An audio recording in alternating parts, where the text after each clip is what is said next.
My mother handed me a black apron in front of 12 relatives and said, "Make yourself useful for once, Elena."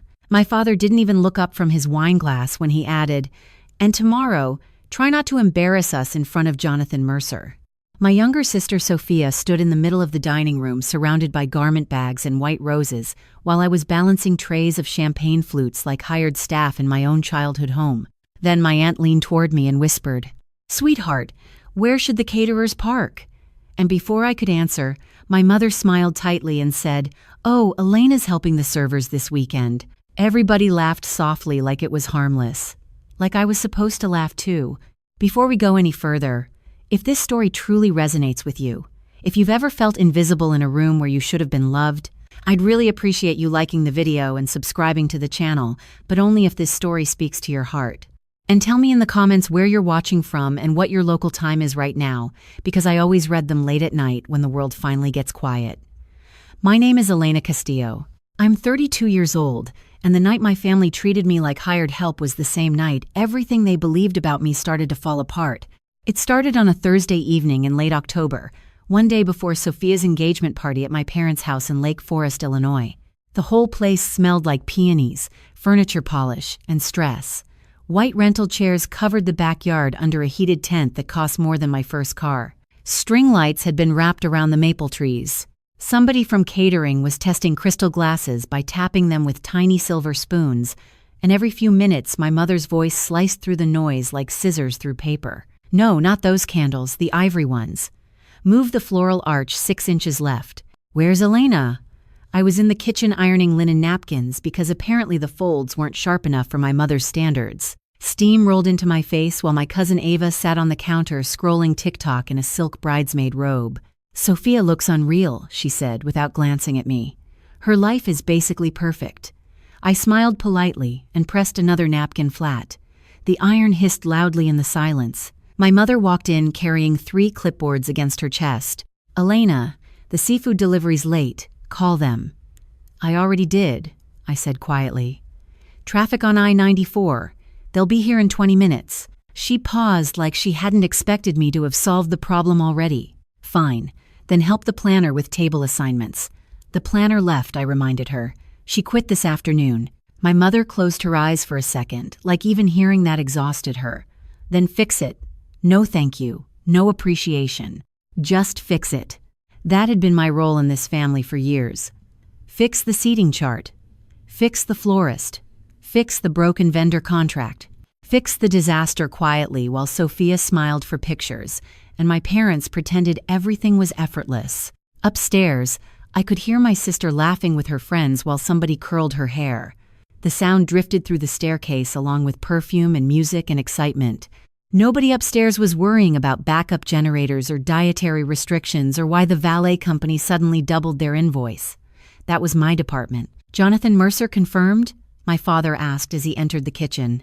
He wore a navy cashmere sweater and the expensive watch he only pulled out for important people. My mother nodded immediately. "His assistant texted 30 minutes ago." My father actually smiled. I hadn't seen that expression in weeks. "Good. If tomorrow goes well, this could change everything for the firm." Then his eyes landed on me. "And Elena." I stopped folding napkins. "Yeah?"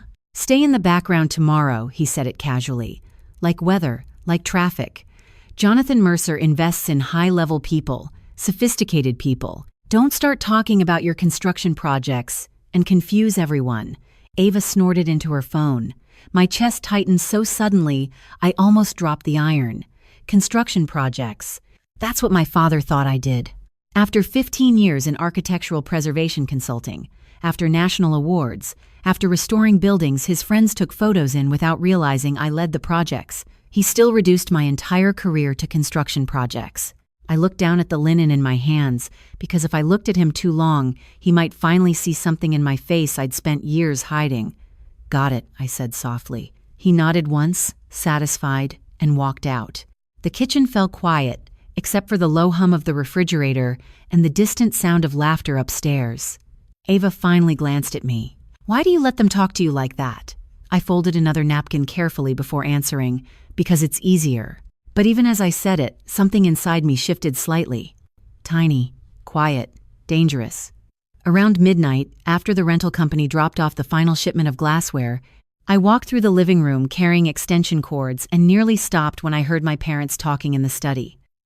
The door wasn't fully closed. "Tomorrow she needs to stay near the kitchen," my mother whispered. "We can't have her wandering around trying to network with Jonathan." My father laughed under his breath. "Trust me, Elena doesn't belong in rooms like that anyway." Then came the sentence that made my hand tighten around the cord so hard my fingers hurt. "Honestly," my mother said, "sometimes I think people assume she's the help already." Silence filled my chest, heavy and cold. I stood there staring at the framed certificates on the far wall of the living room while their voices continued behind the door. One frame near the fireplace caught the light from the chandelier. Gold lettering. My name, Elena Castillo. Lead restoration consultant, Whitmore Estate Preservation Project. Jonathan Mercer's biggest luxury property restoration in the Midwest. And suddenly, for the first time all night, I realized something terrifying. My parents had absolutely no idea who they were humiliating. The strange thing about being the invisible daughter is that nobody notices when it starts happening. There is no dramatic moment, no family meeting, no announcement. It happens slowly, quietly, in little ways that pile up over years, until one day you realize everybody in the house has accepted a version of you that was never true. In our family, Sophia was sunlight. I was utility. Sophia got piano lessons when she was 8 because my mother said she had elegant hands. I got a toolbox from my father because he said I was practical. "You like fixing things anyway," he told me one Christmas morning while Sophia unwrapped pearl earrings from Tiffany wrapped in white ribbon. I remember staring down at the screwdriver set in my lap while my mother adjusted Sophia's necklace and said, "Look at her. She could be in a magazine." I was 12 years old when I learned that compliments in our house had hierarchy. Beauty came first. Charm came second. Achievement only mattered if it looked impressive in photographs. My father built his entire personality around appearances. Expensive watches, country club memberships, dinner parties with people richer than us. He talked about successful people the way priests talk about saints, reverently, obsessively, and Sophia fit naturally into that world. She knew how to smile at guests. She remembered names. She wore soft pastel dresses and laughed at exactly the right volume. Meanwhile, I spent most weekends helping contractors renovate old buildings downtown because I loved watching broken things become beautiful again. "You smell like sawdust," Sophia used to complain every time I came home. "You actually like this stuff?" I did. I loved it. I loved cracked marble floors and peeling wallpaper and century-old staircases hidden behind drywall. I loved old buildings because nobody expected perfection from them. They were allowed to survive damage and still matter. People were different, especially in our house. By high school, the pattern had become so normal nobody questioned it anymore. Sophia sat at the center of every family photo while I held purses or cleaned dishes after holidays. One Thanksgiving, my mother handed me an apron while guests were still eating dessert. "Can you start loading the dishwasher before the plates dry?" she whispered. Sophia stayed at the table talking about sorority recruitment with my father's business partner. Nobody noticed I disappeared into the kitchen for almost 2 hours. Nobody, except my grandmother. She found me standing at the sink elbow deep in soap bubbles while football played faintly from the living room television. "You know what your problem is?" she asked quietly as she dried a plate beside me. I shrugged. "You make life easier for everyone." She handed me another dish carefully. People get addicted to that. At 16, I won a statewide student architecture competition for restoring historic landmarks. I still remember carrying the certificate into the kitchen after school, my heart pounding so hard I could barely breathe. "Dad, look!" He glanced up from his laptop for maybe 2 seconds. "That is great, sweetheart." Then he pointed toward the dining room. "Can you help your mother set up before the Hendersons arrive?" That certificate ended up framed in the downstairs hallway beside old family photos. Years later, it would still be hanging there collecting dust while nobody remembered why it mattered. Sophia's achievements were always announced loudly. Mine were absorbed silently into the walls of the house like background noise. When Sophia got accepted into Northwestern, my parents threw a backyard party with catered food and champagne towers. When I got accepted into Columbia for architectural preservation, my father blinked twice and asked, "So what exactly do people do with that degree?" I laughed at the time because it hurt less than admitting the truth. He genuinely did not care enough to learn. The older I got, the more useful I became. I handled taxes for my mother's charity events. I repaired broken cabinet doors before guests arrived. I redesigned my father's office lobby for free after his commercial lease renovation went over budget. "You always know how to fix things," he liked to say proudly. But somehow, fixing things never translated into value when people were watching, especially not compared to Sophia's polished social perfection. The funny thing is, Sophia was not cruel. Not really. She was just comfortable. Comfortable being adored. Comfortable watching me clean up after family parties while she opened gifts in the living room. Comfortable letting my parents build a world where I existed mainly to support everyone else quietly. Sometimes I wonder if she even noticed the difference in how we were treated. Maybe she did. Maybe it was easier not to say anything. Around 1:30 in the morning, after overhearing my parents in the study, I walked upstairs to the guest room where Sophia sat surrounded by bridesmaid boxes and half-zipped suitcases. Her engagement ring flashed under the vanity lights while she scrolled through seating charts on her tablet. "You okay?" she asked casually without looking up. I leaned against the doorframe. "Did you know Mom wants me serving food tomorrow?" Sophia finally glanced at me. Just for a second. "She does not mean it like that." I laughed softly because that answer somehow hurt worse. "Then how does she mean it?" Sophia sighed and rubbed her forehead. "Elena, tomorrow is important. Can we please not do this tonight?" Important. That word again. Important people. Important guests. Important daughter. I nodded slowly and stepped back into the hallway. But before I reached the stairs, Sophia spoke again in a much quieter voice. "Jonathan Mercer asked about you once." I stopped moving. "What?" She hesitated. "At the Whitmore fundraiser last spring, he saw your name on one of the project presentations." My heartbeat slowed strangely. "What did you tell him?" Sophia looked down at the tablet in her lap. "Nothing." And somehow, the way she said it made me realize she had been hiding something too. After Sophia admitted Jonathan Mercer had asked about me months earlier, I could not sleep. I lay awake in the guest room staring at the ceiling fan, turning slowly above me while rain tapped softly against the windows overlooking the backyard tent. Somewhere downstairs, I could hear workers unloading floral arrangements from a truck, even though it was almost 2 in the morning. My parents believed perfection required constant motion. Nothing in our house was ever allowed to rest. Around 3:15, my phone buzzed against the nightstand. I almost ignored it until I saw the name on the screen. Jonathan Mercer. For a second, I genuinely thought I was dreaming. I sat up too fast, knocking a book onto the floor. My heartbeat started climbing immediately. Jonathan almost never called directly. We usually communicated through project managers or email chains buried under permits and restoration reports. I answered quietly. "Hello." His voice came through warm and calm. "Elena, I hope I did not wake you." I looked toward the dark hallway outside my room. "No, I was awake." "Good," he said softly. "I have been trying to reach you all evening. Your office said you were out tomorrow." I rubbed my forehead slowly. "Family event." "Right. The engagement party." The fact that he remembered made something shift uncomfortably in my chest. Jonathan Mercer remembered details. That was one of the reasons he terrified people in business meetings. He noticed everything. "Listen," he continued. "I reviewed the final restoration numbers from Whitmore tonight." Silence stretched between us for a second. Then he added carefully, "You saved that property." I stared at the rain sliding down the glass beside the bed. Nobody in my family had ever said anything remotely close to that about my work. "It was a team effort," I answered automatically. Jonathan laughed quietly under his breath. "That is what everyone says before they become impossible to replace." I smiled despite myself. Then his tone shifted slightly more serious. "I also wanted to discuss the Boston project." My stomach tightened immediately. The Boston project had been whispered about in preservation circles for months. A historic luxury hotel redevelopment overlooking the harbor. $87 million. National press attention. Career-defining. "You are offering me the lead?" I asked carefully. "I am considering it," Jonathan replied. "But I need someone who can handle pressure, politics, and difficult personalities without losing control." Downstairs, I suddenly heard my mother shouting at somebody about table linens. Jonathan paused on the line. "Are you all right?" I looked at the closed bedroom door. "Just family noise."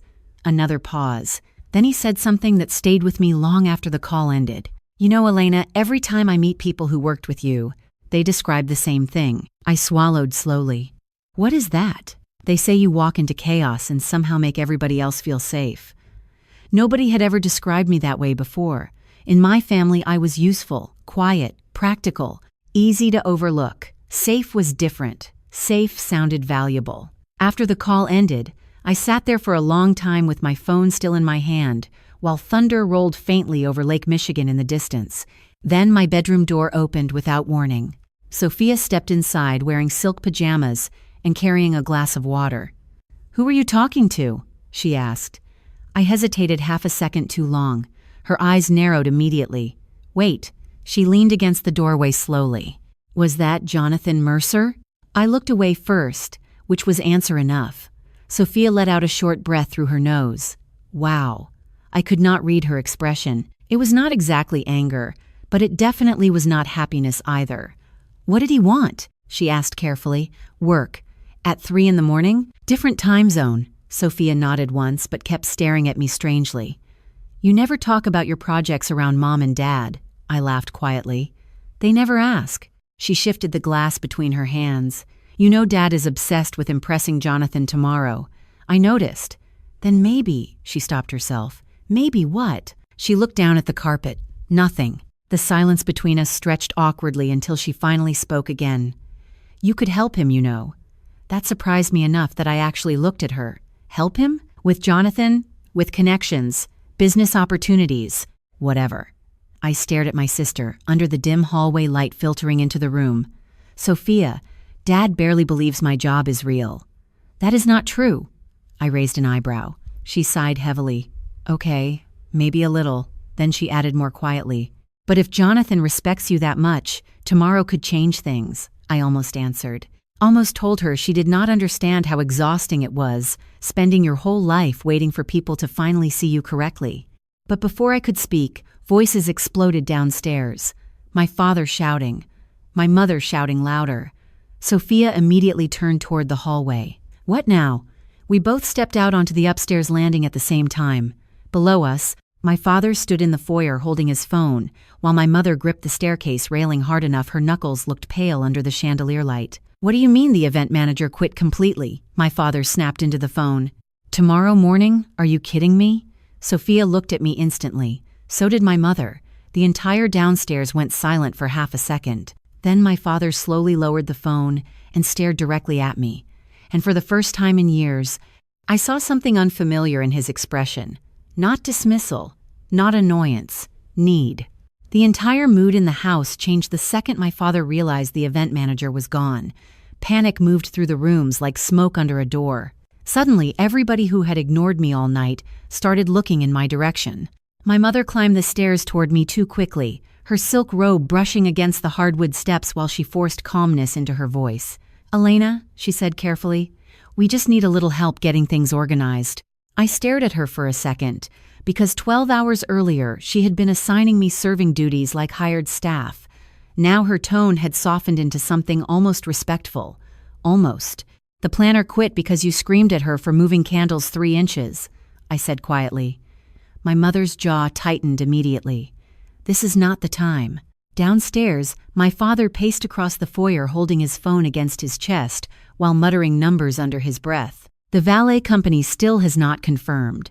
The florist mixed up the centerpieces. Half the guest accommodations are wrong." Then he looked directly at me. "Can you fix it?" There it was. The thing I had spent my entire life doing. Fixing things quietly while everyone else protected their image. Sophia stepped closer beside me on the landing. "Elena knows all the vendors already," she said softly. "She can handle it." I almost laughed at the wording. She can handle it. Not she built most of this event from scratch after the planner started failing weeks ago.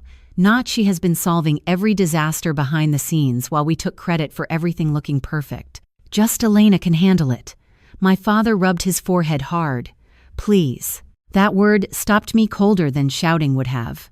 Richard Castillo did not say please. Ever. We all stood there in the yellow glow of the chandelier, while rain rattled lightly against the windows. Somewhere outside, a truck backed into the driveway with a long electronic beep that echoed through the dark house. I should have walked away then. Maybe that would have saved me from what came next. Instead, I went downstairs and opened my laptop on the dining room table. Within 20 minutes, I had rerouted the catering staff, replaced the missing valet team through one of my hotel contacts, corrected the seating chart disaster, and coordinated emergency floral deliveries from a supplier in Evanston, willing to work overnight. My father stood beside me, watching the screen like he was witnessing magic. "How do you know all these people?" he asked finally. I kept typing. "Because this is literally my job." He nodded absently like he still did not fully understand what that meant. Around 4 a.m, the kitchen smelled like espresso and burnt pastry dough. Workers moved in and out carrying rental linens, while my mother reorganized welcome baskets at the island counter. For a brief moment, everything felt strangely peaceful, useful. Then my father's business partner arrived unexpectedly. Gary Whitmore. Loud voice. Expensive overcoat. Permanent golf tan. "Richard!" he boomed while shaking rainwater off his umbrella near the entrance. "Heard the planner bailed." My father forced a laugh immediately. "Minor issue. We have everything under control." Gary glanced toward me sitting at the dining table surrounded by spreadsheets and vendor lists. "Your daughter handling logistics?" My father hesitated for half a second too long. Then he smiled. "Elena's always been good at support work." Support work. I looked up slowly from the laptop screen. My father kept talking casually like he had not just reduced 15 years of professional expertise into secretarial labor. "Sophia is the real star tomorrow, of course," he added proudly. "Jonathan Mercer is going to love her." Gary nodded approvingly. "That Mercer connection could change your whole company." I watched my father straighten slightly at the sentence. That was all this had ever been about. Status. Access. Visibility. I closed the laptop carefully. I should go check the rental invoices. Nobody noticed the sharpness in my voice except Sophia. Her eyes followed me as I walked toward the kitchen. A few minutes later, she found me standing alone near the back pantry, organizing vendor envelopes with more force than necessary. "He did not mean it that way," she said quietly. I let out a tired breath. "You always say that." "Because it is true." I turned toward her finally. "Sophia, do you know what Jonathan Mercer called me tonight?" She blinked. "What?" "Irreplaceable." The word hung between us heavily. Sophia looked genuinely startled. "He said that?" "Yes." She crossed her arms slowly. "Well, maybe he just sees potential." Potential. I almost smiled at that. Jonathan Mercer did not build a billion-dollar development company by investing in potential. He invested in results. Sophia looked away first. "You know Dad has sacrificed everything building his firm. And I have spent my entire life making this family look functional." The kitchen went quiet, except for the hum of the industrial refrigerator. Then Sophia said something so softly I almost missed it.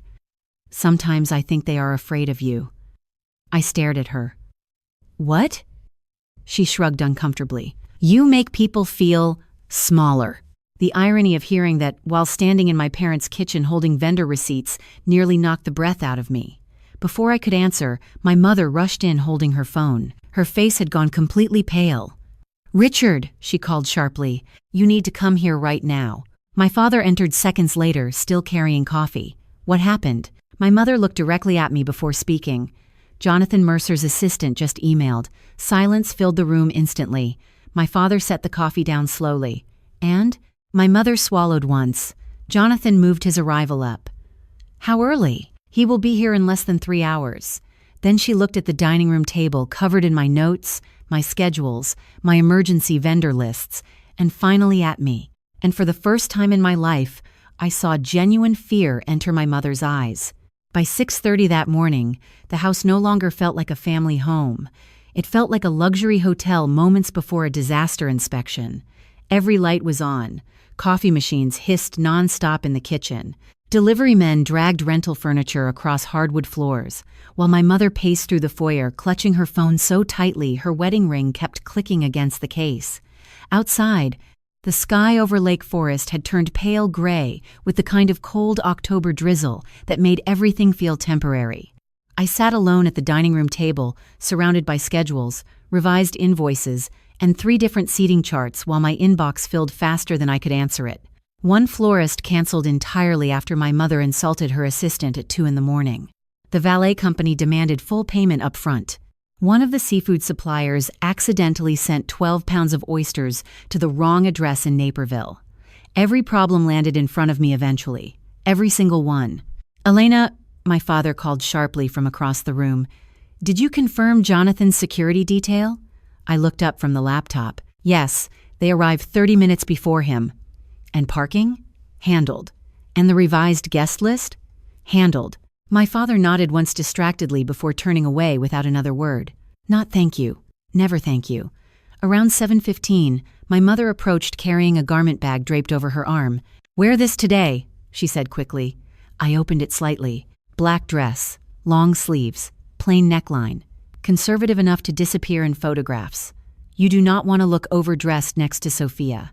I stared at the dress quietly. You mean I should not embarrass the family? Her expression tightened immediately.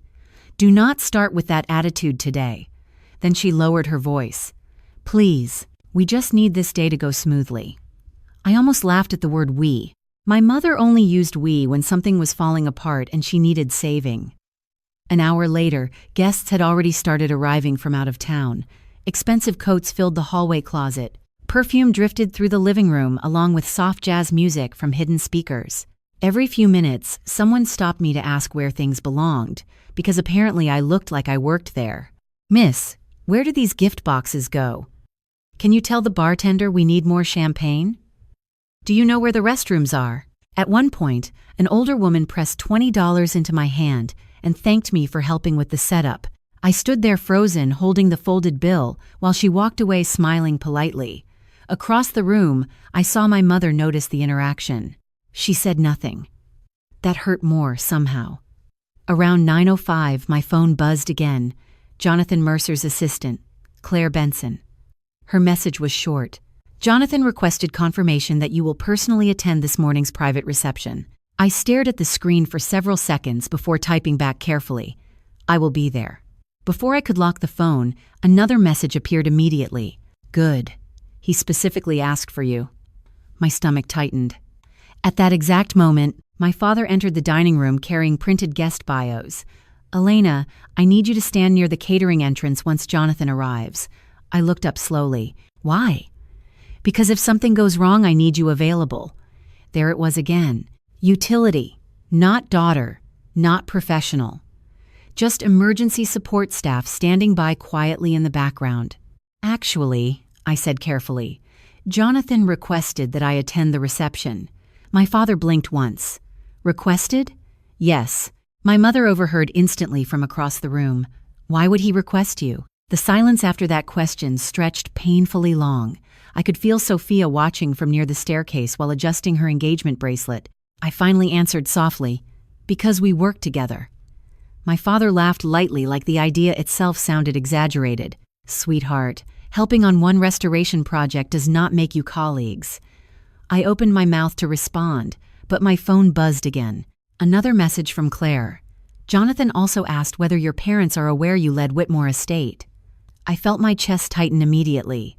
The living room noise suddenly sounded far away. My father noticed my expression. What is it? I locked the screen quickly. Nothing. But it was not nothing. Jonathan knew they did not understand who I was. Somehow he already knew. Around 10:30, the first wave of investors and executives arrived. Men in camel coats. Women in tailored cream dresses carrying leather handbags worth more than my monthly mortgage payment. My father transformed instantly around them. His posture straightened. His smile sharpened. He laughed louder. Every conversation became performance. We are thrilled to host everyone. Sophia has exquisite taste. This family believes deeply in legacy. Legacy. I almost choked hearing that word in this house. I spent the next hour solving disasters nobody else even noticed. The heating system inside the tent malfunctioned twice. A bartender sliced his hand opening wine crates and had to leave. One of the photographers accidentally deleted half the rehearsal images from the previous evening. I fixed everything quietly while guests complimented my parents on how seamless the event felt. At 11:12, my father finally pulled me aside near the kitchen hallway. One more thing, he said carefully. When Jonathan gets here, he hesitated strangely. Maybe do not mention Boston. My stomach dropped slightly. How do you know about Boston? He looked uncomfortable for the first time all day. Sophia mentioned something. I stared at him. So now you are interested in my career? This is not the time for sarcasm. His voice lowered sharply. I just do not want confusion today. Confusion. The words settled into my chest like ice water. He was afraid. Not of embarrassment, of imbalance. Of people seeing me differently than the role this family had assigned me years ago. Before I could answer, the front driveway erupted with movement outside. Black SUVs rolled slowly past the stone entrance gate, while security stepped out carrying umbrellas into the rain. The entire house shifted instantly. Conversations stopped. My mother smoothed her necklace with trembling fingers. Sophia straightened her shoulders. My father inhaled sharply beside me, and without warning, he reached over and quietly removed the event headset from my ear, like he was stripping away proof that I had kept this entire day alive. The second my father removed the headset from my ear, I understood exactly what he was doing. He was putting me back in my place before Jonathan Mercer walked through the door. Not consultant, not project lead.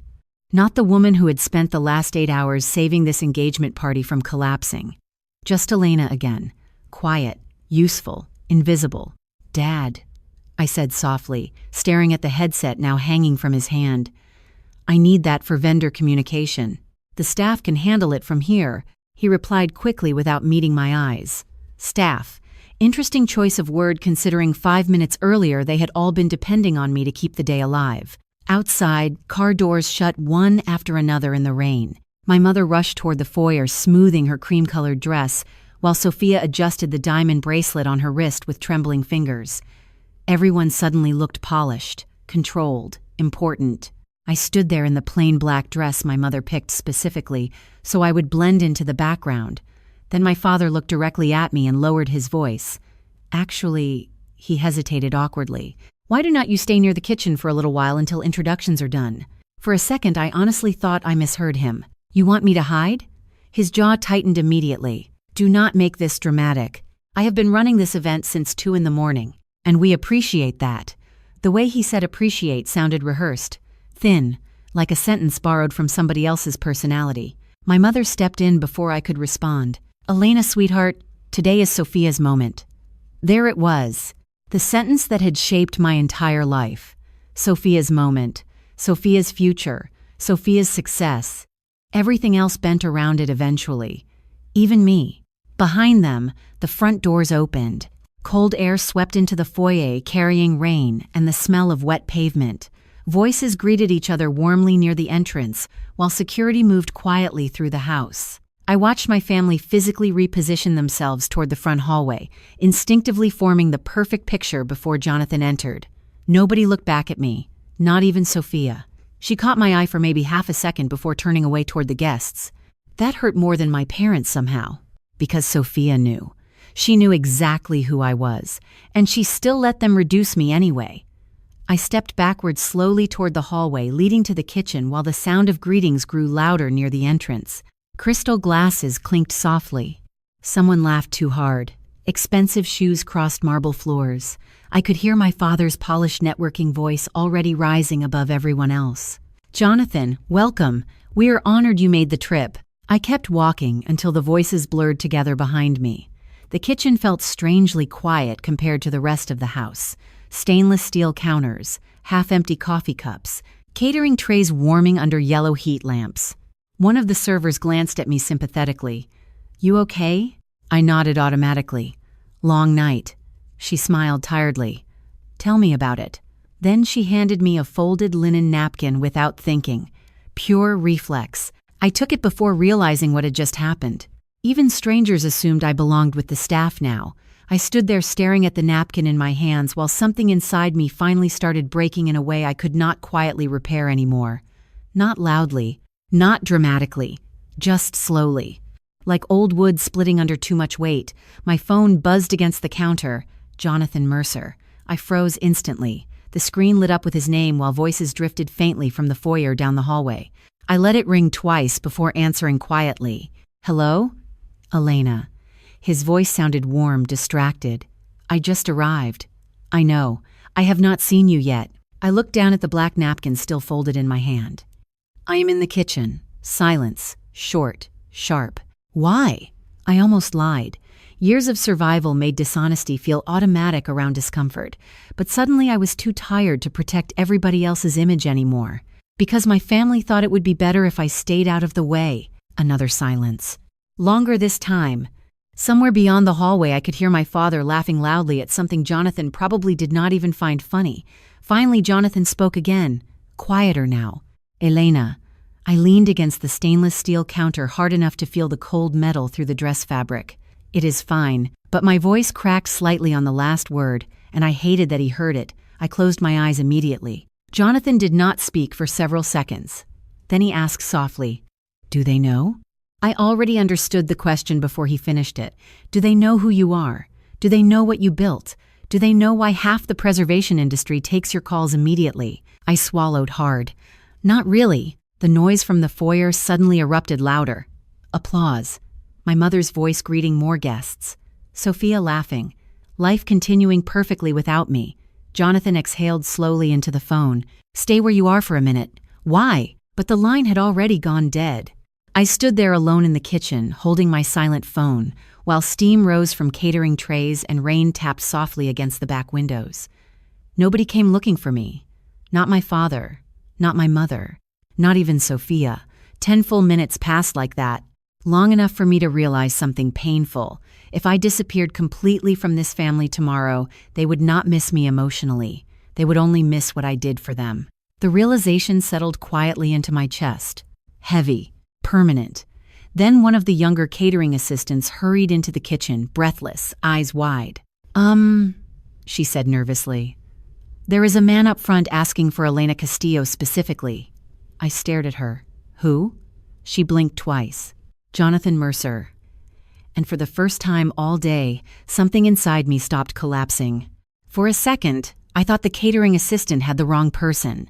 People like Jonathan Mercer did not walk away from rooms full of investors and executives to search kitchens for women standing beside industrial coffee urns, holding folded napkins. But the girl kept staring at me nervously. He said your full name, she added quietly. Elena Castillo. I set the napkin down slowly on the stainless steel counter.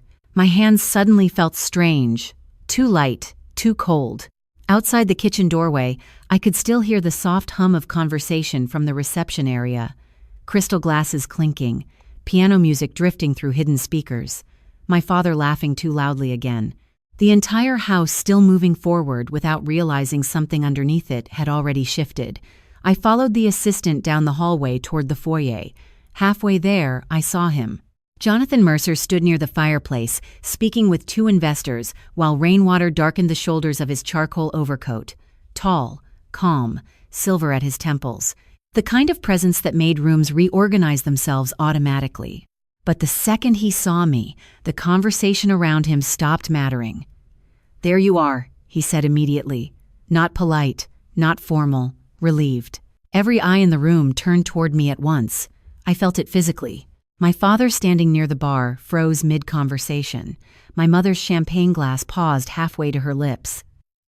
Sophia looked between us slowly, like she already knew exactly how dangerous this moment was becoming. Jonathan crossed the room toward me without hesitation. I have been asking for you for 10 minutes. I tried to smile normally. I was helping in the kitchen. His expression changed slightly. Tiny shift, but enough. He looked around the room once before, asking carefully, helping? Nobody answered. Not my parents, not me. Jonathan glanced toward the dining room table, still covered in schedules and vendor contracts with my handwriting all over them. Then his eyes moved back to my father. Richard, he said politely, I did not realize Elena was coordinating your event. My father forced a quick laugh. Oh, she likes staying busy. Staying busy. Like I had spent the entire night organizing a 150-person luxury engagement event for entertainment. Jonathan studied him for a second too long. Interesting. Silence settled awkwardly across the foyer. I could practically feel my mother trying to calculate the safest social response. Finally, she stepped forward, smiling tightly. Elena has always been very supportive of the family. Jonathan looked directly at her. Supportive? His voice stayed calm, but something underneath it sharpened slightly. Your daughter led one of the most complex restoration projects in the Midwest. Nobody moved. The Whitmore estate redevelopment almost collapsed 3 separate times before Elena stepped in, he continued. The State Preservation Board still uses her structural adaptation model as a reference example. Across the room, I saw Gary Whitmore slowly lower his wine glass. My father blinked twice like his brain needed extra time catching up to the conversation. Jonathan kept going. Frankly, without Elena, the project would have failed. Nobody in my family had ever heard someone speak about me like that before. Not publicly, not with certainty. My mother's smile weakened visibly. Sophia stared down at the floor. My father cleared his throat. Well, Elena tends to downplay things. Jonathan turned toward me fully now. Actually, she does the opposite. She carries entire projects quietly while everyone else takes credit. The sentence landed hard enough, I felt my chest tighten instantly. Because he was not talking about architecture anymore. He was talking about this house, this family, this entire life. Nobody said a word. The silence became unbearable slowly, like pressure building underwater. Then Jonathan reached into his coat pocket and handed me a cream-colored envelope, thick paper, my name handwritten across the front. I was planning to wait until Monday, he said softly, but after this morning I think you should see it now. I stared down at the envelope without opening it. What is it? Official partnership offer. My father inhaled sharply beside the bar. Jonathan continued calmly. Boston Harbor Restoration Group, executive lead position. Even the investors nearby looked stunned now. That project was industry legend already. National coverage, historic funding, career-defining. My mother finally found her voice first. Executive lead? Jonathan nodded once. Elena was my first choice weeks ago. I looked up at him slowly. Weeks? I was waiting for final board approval. Then he added carefully, the salary package starts at 7 figures. Somewhere behind me, somebody dropped a champagne flute. The sharp crack against marble echoed through the entire foyer. Nobody reacted. My father looked physically pale now, like all the oxygen had quietly left his body. For years he had introduced me as practical, supportive, helpful. And now, a man he desperately wanted approval from was standing in his house, offering me more money than his company had made in its best fiscal year. Jonathan glanced around the room once more before speaking again. I actually came here today because Elena told me family mattered to her. That hurt unexpectedly. Because even now, after everything, part of me still wanted that sentence to be true. My father opened his mouth finally. Jonathan, perhaps we should sit down privately and discuss. There is nothing to discuss privately, Jonathan interrupted gently. This opportunity belongs entirely to Elena. Then he looked at me again. You built this yourself. Nobody had ever said those words to me before either. Not once. And standing there in my mother's carefully selected black dress while guests stared at me like they were seeing a completely different person than the one they met an hour earlier, I realized something quietly terrifying. My family had spent my whole life teaching me to shrink so successfully that even I had started believing them sometimes. But not anymore. Not after this. Not after somebody finally walked into the room and said my name, like it actually meant something. And judging by the expression on my father's face, he was only just beginning to understand what he had almost lost. 3 months later, my name sat on a brushed brass plaque outside a corner office overlooking Boston Harbor. Elena Castillo, Executive Restoration Director. The first morning I walked into that building before sunrise, the harbor was covered in fog thick enough to blur the skyline into soft gray shapes. Construction crews moved below the windows wearing reflective jackets, while cranes swung slowly over the water like giant mechanical birds. I stood there holding coffee in one hand and my security badge in the other, staring at my own title for almost a full minute because part of me still was not used to seeing myself presented clearly. Not helper, not support, not practical daughter, director. The badge clipped against my blazer softly as I walked through the office floor. People looked up when I entered now, not because they were judging me, because they were waiting for decisions. Morning, Elena. Marcus called from the conference room while balancing blueprints under one arm. The East Wing structural report just came in. Good news or expensive news? He grinned tiredly. Boston expensive. I laughed quietly and followed him into the meeting. The room smelled like coffee, printer ink, and fresh drywall dust from ongoing renovations upstairs. Digital renderings glowed across 3 large screens, while project managers argued softly over timeline adjustments. Nobody lowered their voice when I entered anymore. Nobody explained basic concepts slowly like I would not understand. They simply made room for me at the table. "We have a foundation issue near the waterfront entrance," Marcus said, while sliding a report toward me. "If we reinforce internally, we stay on schedule. If we tear it out completely, we lose 6 weeks." I studied the diagrams carefully. "What is the original stone composition?" "Granite base under 19th century limestone overlay." I nodded slowly. "Then we reinforce internally and preserve the exterior load appearance." Marcus blinked once. "That fast?" "Historic boards care more about visible integrity than hidden support systems." I looked up from the report. "We keep the architecture authentic, and nobody loses 6 weeks." Across the table, one of the engineers smiled quietly. "That is exactly what Jonathan said you would say." Moments like that still felt strange sometimes. Being trusted before proving myself every single day. Being listened to the first time I spoke instead of the 5th. By late afternoon, I walked the waterfront site wearing a white hard hat with my title printed across the front in black letters, Executive Restoration Director. The first time the company issued it to me, I stared at the words longer than I should have.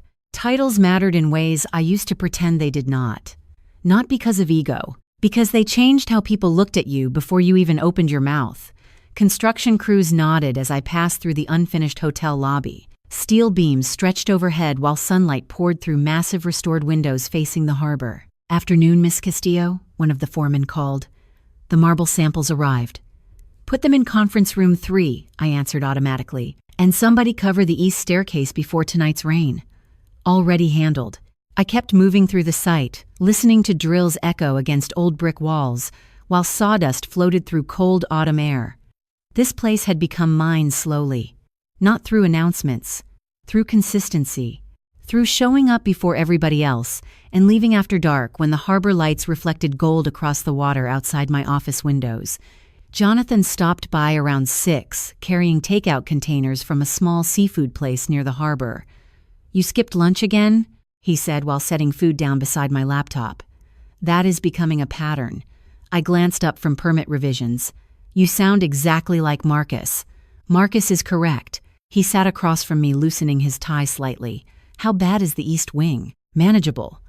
I handed him the revised structural plan. Jonathan scanned it quietly before smiling. "You solved in 4 hours what the last consulting team argued about for 2 weeks." I shrugged lightly. "The building already told us what it needed." He laughed softly at that. "You always say things like that." Outside the office windows, ferries moved slowly across dark water while the city lights reflected against the harbor. For a second, everything felt peaceful in a way my childhood home never had. No performance, no competition for approval, just work, honest work. My phone buzzed quietly against the desk. I glanced down automatically. Sophia. The first few months after the engagement party, my family called constantly. Voicemails, emails, long texts pretending nothing unusual had happened. My mother mailed handwritten cards talking about family dinners and holidays. My father sent articles about Boston business growth, like we suddenly shared professional interests. But none of them ever apologized directly. Not once. They circled the truth carefully without touching it.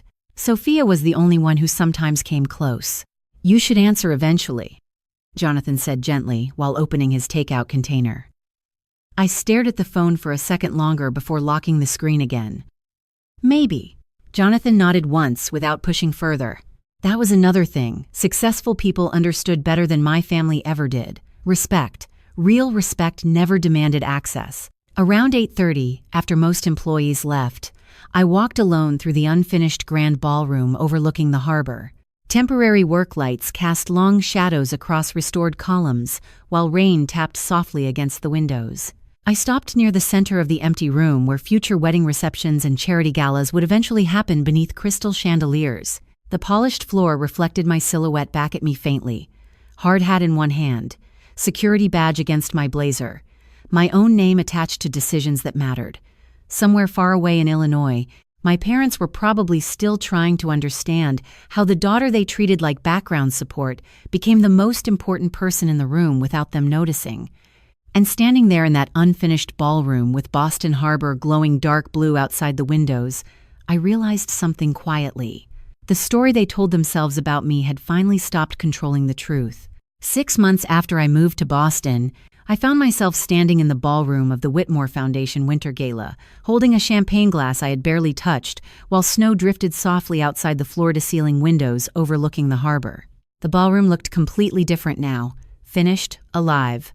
Crystal chandeliers reflected warm gold light across restored marble floors while a jazz quartet played near the grand staircase I had fought to preserve during construction meetings everyone else thought were unnecessary. Guests moved through the room in black tuxedos and silk gowns, speaking in low, polished voices about investments and foundations and politics. And everywhere I looked, I saw pieces of my decisions built into the architecture around them. The ceiling moldings, the restored ironwork, the hidden support beams preserving the original walls exactly the way I insisted they should. "You are doing it again," Jonathan said quietly beside me. I glanced toward him. "Doing what?" "Checking the room for problems." I smiled slightly because he was right. Even now, my eyes automatically track details: waitstaff pacing, lighting balance, table spacing, emergency exits. Years of being responsible for everything had trained my brain to stay alert even in beautiful spaces. Jonathan adjusted the cuff of his tuxedo calmly. "There are no disasters tonight, Elena. That sounds overly optimistic." He laughed softly under his breath. "Fair point." Across the ballroom, one of the foundation board members waved me over excitedly. "Elena, the mayor wants to meet you." I exhaled quietly. "See? Disaster." Jonathan grinned. "You are getting better at this." "Better at what?" I almost asked. "Being visible? Being important publicly instead of secretly useful?" Before I could answer, my phone vibrated once against my clutch. "Sophia." I stared at the screen for several seconds without opening the message. Jonathan noticed immediately. "Your sister?" I nodded. "You do not have to answer." "I know, but I opened it anyway." Just one sentence. "Dad is here." Everything inside me went completely still. Slowly, I looked up from the screen. "What?" Sophia's second message appeared immediately. "He flew in this afternoon. He said he needed to see you." My stomach tightened so sharply I almost set the champagne glass down too hard. Jonathan watched my face carefully now. "Elena," I swallowed once before answering. "My father is here." Jonathan's expression shifted instantly. Not surprise exactly, more like concern wrapped carefully in restraint. "Did you invite him?" "No." Across the ballroom, the orchestra transitioned into a slower song, while servers carried silver trays of desserts through the crowd. The room still looked elegant and calm and perfectly controlled. But suddenly my heartbeat sounded too loud against all of it. "You want me to handle this?" Jonathan asked quietly. I almost said yes. The old version of me would have disappeared immediately, hidden in kitchens, side hallways, anywhere except direct confrontation. But something about Boston had changed me slowly over the last few months. Not into someone harder, just someone more honest about what hurt. "No," I answered finally. "I should do it myself." Jonathan studied me for a second before nodding once. "All right." Then he added softly, "You do not owe anyone access to you just because they suddenly learned your value." The sentence landed hard because deep down, part of me still did not fully believe it. I moved slowly through the ballroom toward the private reception hallway near the harbor terrace. Every step felt strangely heavy. Along the walls hung black and white photographs documenting the restoration process from the last 2 years. Workers on scaffolding, original blueprints, structural excavation images. And near the center of the hallway, one massive framed photograph showed me standing in a hard hat beneath exposed steel beams during the first winter construction phase, focused, exhausted, confident. My name engraved beneath it in silver lettering, Elena Castillo, Executive Restoration Director. I stopped walking for half a second staring at the image because I suddenly remembered another hallway years ago, my parents' house. My certificate hidden beside old family portraits, while nobody remembered why it mattered. "Elena?" I turned toward the harbor terrace entrance slowly. Sophia stood there wrapped in a dark green coat with snowflakes melting into her hair. She looked older somehow, more tired than I remembered. For a second, neither of us spoke. Then she walked closer carefully. "You look different," she said softly. I almost laughed at that because she did too. Less polished, less certain. "What is he doing here?" I asked. Sophia looked down briefly. "Dad has been trying to call you for months." I know. He regrets what happened. I crossed my arms against the cold draft moving through the hallway. Does he regret what happened, or does he regret being wrong about me? Sophia flinched slightly. That answer told me everything. Behind us, gala guests continued laughing softly inside the ballroom while snow pressed against the harbor windows outside. For a moment, neither of us moved. Then Sophia spoke again, much quieter this time. Mom almost did not let him come. I frowned slightly. Why? Sophia hesitated too long. My stomach tightened immediately. Sophia. She looked up finally, eyes nervous now in a way I had rarely seen growing up. Because there is something Dad never told you about that night. The air between us shifted instantly. What are you talking about? Sophia glanced toward the private terrace doors behind her where shadows moved faintly through the glass. He is waiting outside. I stared at her. Waiting for what? Sophia swallowed hard. To tell you the truth before somebody else does. Then she stepped aside slowly, revealing my father standing alone at the far end of the snow-covered harbor terrace, holding something thick and white in his hands that looked painfully familiar from even 20 feet away. A framed certificate. Snow crunched softly beneath my heels as I stepped onto the harbor terrace. The wind coming off the water cut sharply through my coat, carrying the smell of salt and cold steel from the docks below. My father stood near the railing beneath the terrace lights, holding the framed certificate against his chest awkwardly, like he had not figured out the right way to carry it. For a moment, neither of us spoke. Behind the glass doors, the gala continued in warm golden light while jazz music drifted faintly outside into the cold. But out there on the terrace, everything felt painfully quiet. My father looked older than I remembered, not physically fragile, just worn down in places I had never noticed growing up. His expensive overcoat hung slightly loose around his shoulders, and there were deep shadows beneath his eyes that makeup and good tailoring could not hide anymore. "Hi, Elena," he said finally. I folded my arms against the wind. "You flew to Boston for this?" He glanced down at the certificate in his hands before nodding once. "I should have come sooner." I did not answer. Snowflakes landed silently against the terrace railing between us. My father exhaled slowly. "Your mother does not know I brought this. Why would she care?" He gave a tired smile that disappeared almost immediately. "Because she thought hiding things would protect the family." Something cold settled deeper in my stomach. "What things?" My father looked toward the harbor lights reflecting across dark water below us. "Do you remember the architecture competition you won when you were 16? I stared at him carefully. "Of course I remember." He nodded once. "The State Preservation Board invited you to a mentorship program after that." I blinked slowly. "What?"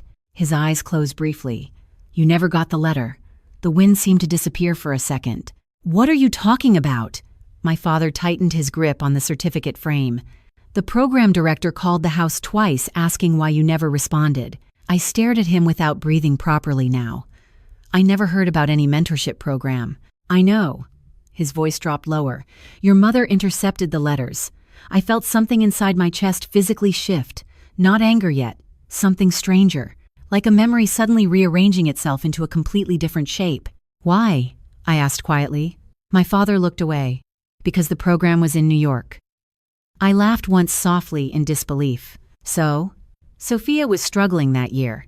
He swallowed hard. "Your mother thought the family needed stability." Stability. The word almost made me dizzy. "You are telling me Mom hid career opportunities from me because she did not want me leaving home?" "At first, yes." His voice cracked slightly on the last word. "Then it just became easier pretending your work was less important than it was."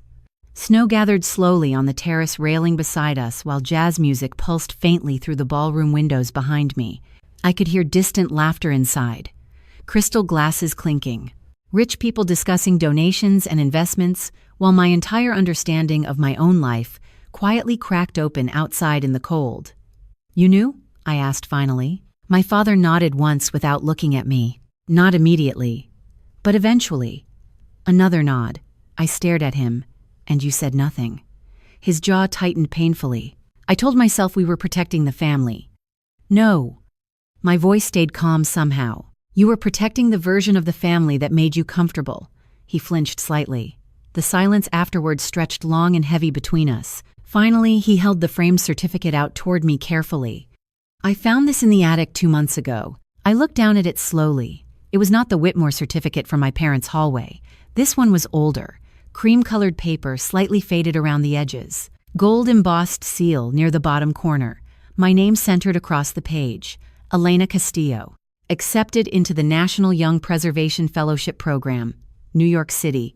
My hands felt numb taking it from him. Mom kept this? He nodded. Along with letters from Columbia professors. Internship recommendations. Scholarship invitations. The words landed one by one like stones sinking underwater. Suddenly, dozens of moments from my childhood rearranged themselves painfully in my head. Conversations that ended strangely.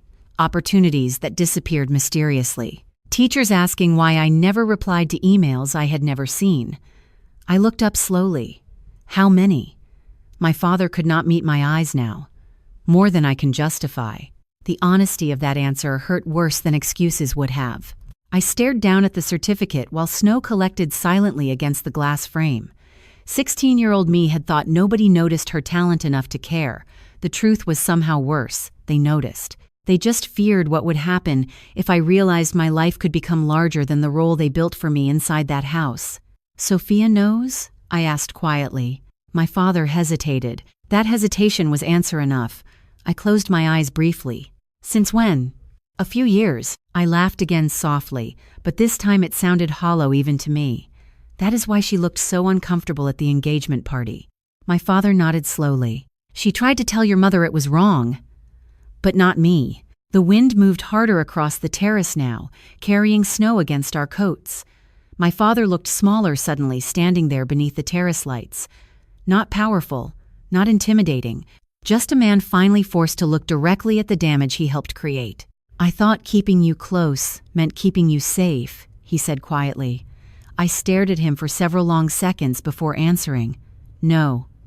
My voice stayed steady. You just got comfortable being needed. His entire expression collapsed slightly at that, and for the first time in my life, I realized something devastating. My father had never truly seen me as weak. He saw me as capable enough to carry everyone else. He simply never wanted me to realize I deserved more than that. For several seconds after my father admitted the truth, neither of us moved. Snow kept falling quietly across the harbor terrace while warm light from the gala spilled through the glass doors behind us. I stood there holding the fellowship certificate with numb fingers, staring at a version of my life that had been taken before I even knew it existed. 16-year-old me would have packed for New York in an hour. She would have walked through train stations with sketchbooks under her arm and called home excited about old buildings and internships and museums and possibility. Instead, she stayed in Lake Forest, believing nobody outside that town saw anything special in her. Elena, my father said carefully, I know there is nothing I can say that fixes this. I looked up slowly. Then do not try. His mouth closed immediately. The honesty of my answer seemed to hit him harder than anger would have. Behind the ballroom windows, I could see guests moving between chandeliers and candlelight while waiters carried trays through the crowd. Life continued beautifully inside while something permanent had cracked open outside in the cold. The terrace door slid open softly behind me. Sophia stepped out, wrapped tightly in her coat. The second she saw the certificate in my hands, her face changed. Not surprise, recognition, guilt. You showed her, she whispered toward our father. He nodded once without speaking. Sophia closed her eyes briefly, like she had spent years dreading this exact moment. How long? I asked quietly. She looked at me slowly. I found the letters accidentally after college. The wind moved through her hair while she spoke. Mom had them boxed in the attic. And you said nothing. Her eyes filled instantly, but she nodded anyway. At first I thought they were old paperwork. She swallowed hard. Then I realized what they were. I stared at my sister for several long seconds. You watched me spend years believing I was not good enough. No, her voice cracked slightly. I watched you become incredible anyway. I looked away toward the harbor because somehow that answer hurt worse. Sophia stepped closer carefully. You have to understand what the house felt like back then. I laughed softly under my breath. I remember exactly what it felt like. No, Elena. Her voice lowered. You do not. That made me look back at her. Snowflakes melted against the shoulders of her dark coat while she stood there trembling slightly in the cold. Mom obsessed over you, she admitted quietly. Not me. You. I frowned. What are you talking about? Sophia glanced toward our father before continuing. Every teacher talked about you. Every mentor remembered you. Even when we were kids, people looked at your work differently. She shook her head slowly. Mom used to say if you left home, nobody would need the rest of us anymore. The words settled into the air between us painfully. Suddenly, dozens of moments from childhood shifted shape in my memory again. My mother insisting family mattered more than ambition. My father encouraging me to stay local because Chicago already had enough opportunities. The endless guilt anytime I talked about leaving. "That is not love," I said quietly. My father finally answered. "No." His voice sounded tired now, honest for the first time in years. It was fear. Silence settled over the terrace again. Somewhere inside the ballroom, applause erupted briefly for some speech beginning near the stage. My father looked toward the sound through the windows. "When Jonathan Mercer walked into our house that day," he said slowly, "I thought he was there to evaluate me. He looked back at me. I did not realize he already came there because of you." I held the certificate tighter against my chest without meaning to. "You spent my whole life teaching me to stay small." "I know. And now?" My father's eyes lowered. "Now I am standing in a building with your name on it." The honesty of that sentence almost broke something in me again. Not because it erased the damage. It did not. Some things never fully heal correctly after years of pressure in the wrong places. But for the first time, he was finally seeing the truth without trying to rearrange it into something more comfortable for himself. Sophia stepped closer carefully. "Elena," I looked at her. "I am not coming back to Illinois." Her face fell immediately, even though she probably expected the answer already. "I know. And things do not just go back to normal because everyone finally understands who I am." My father nodded once. "They should not." The wind moved harder across the terrace now, while snow gathered against the railing in soft white layers. I looked between both of them standing there beneath the terrace lights and realized something strange. For years I imagined this moment differently. I thought if they ever truly understood my value, I would finally feel victorious. But standing there now, all I really felt was tired. Tired of carrying a family emotionally, while disappearing inside it at the same time. "I spent my whole life trying to earn space in rooms where I already belonged," I said quietly. Nobody interrupted me. "I am not doing that anymore." Sophia wiped quickly beneath one eye before the tears could fully fall. My father looked out toward the harbor again, like he could not quite bear meeting my eyes for too long now. Then, after several quiet seconds, he spoke softly into the cold air. "Your mother still does not know about the letters." I frowned slightly. "Why not?" His expression tightened painfully. "Because if she finds out I kept copies..." He stopped himself. "Copies?" I asked slowly. My father looked back at me with an expression I had never seen before. Shame mixed with something almost fearful. "Elena," he said quietly, "there is more your mother hid from you than just opportunities." And suddenly the cold no longer felt like the worst thing waiting for me that night. A year after that night on the harbor terrace, my life looked quieter than people probably imagined it would. There was no dramatic revenge, no public humiliation, no perfect cinematic ending where everybody suddenly became the family I had always wanted. Real life does not work that way. Healing is slower than that.